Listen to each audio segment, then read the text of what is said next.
बना दिया राजा भाई तू विधानसभा को।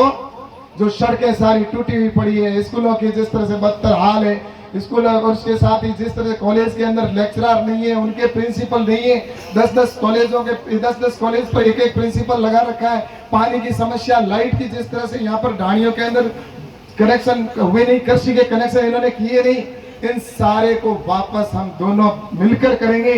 और मैं आपको कहना चाहता हूँ कि आपका कोई भी काम हो, आप बालाराम जी से कहिए, मुझे कहिए, मैं आपके सेवक के रूप में, आपके आज नहीं हमेशा के लिए आपके सेवक के रूप में काम करूंगा। बस मैं तो आपसे इतना कहना चाहता हूं कि यहाँ से बालाराम जी को, हमारे भारतीय जनता पार्टी को, ऐसे सरल व्यक्तित्व के धनी को आप यहाँ से जीता कर भेजें और निश्चित रूप से अपने इस सपने को भी पूरा करेंगे।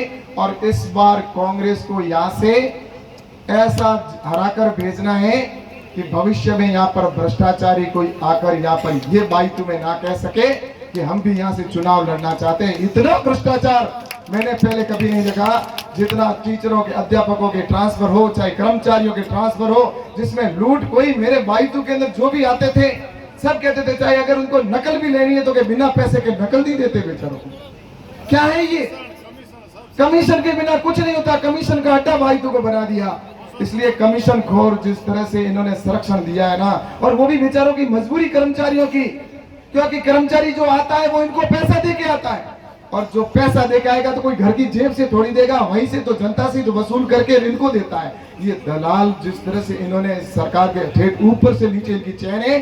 इसलिए मैं आपसे कहना चाहता हूं कि अब आप और हम सब मिलकर अपनी ताकत के साथ में लगे और अशोक जी गहलोत को तो यहाँ से विदाई करनी है। और यहाँ से भारतीय जनता पार्टी का लगातार विधायक हमारा भाजपा का बनेगा और बाईतू को हम आगे एक विकसित बाईतू बनाएंगे, राजस्थान को विकसित बनाएंगे और देश को प्रधानमंत्री नरेंद्र मोदी जी के सपनों का भारत जो बने तो उसके अंदर राजस्थान को भी हम उसी तरह का बनाएंगे, बाईतू और बाड़मेर जैसलमेर को बनाएंगे, ताकि हमारा देश आगे बढ़ सके।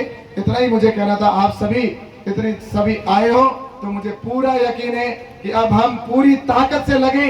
और मैं एक बात आपसे निवेदन करना चाहता हूं कि बाहर जो भी अपना वोटर्स है उन सबको बुला लो, चाहे वो कोई भी बिजनेस कर रहा है, चाहे मजदूरी कर रहा है, चाहे कोई भी कर रहा है।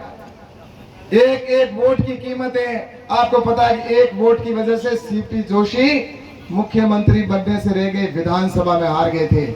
इसलिए मैं कहना चाहता हूं कि आपके एक एक वोट की ताकत को आप जानते हैं। अपने जितने भी रिश्तेदार, पड़ोसी अड़ोसी जो भी हैं बाहर है कहीं भी, तो उनको लाकर और कमल के फूल के ऊपर आप वोट लें और हमारे बालाराम जी को आप यहाँ से भारी मतों से जीता कर भेजें। और हमारे हमीर सिंह जी भी यहाँ पर विराजमान है, सिवाना से भी जो आए हैं, सिवाना से जो यूट्यूब या फेसबुक के माध्यम से सुन रहे, उनसे भी मैं निवेदन करता हूँ कि आप वहाँ पर हमीर सिंह जी को और भारतीय जनता पार्टी के अपने भी टिकट जो आदूराम जी को डिक्लेयर हुई उनको, और राजस्थान के जितने भी सभी को डिक्लेयर हुई उन सभी को भारी मतों से जीता कर भेजे।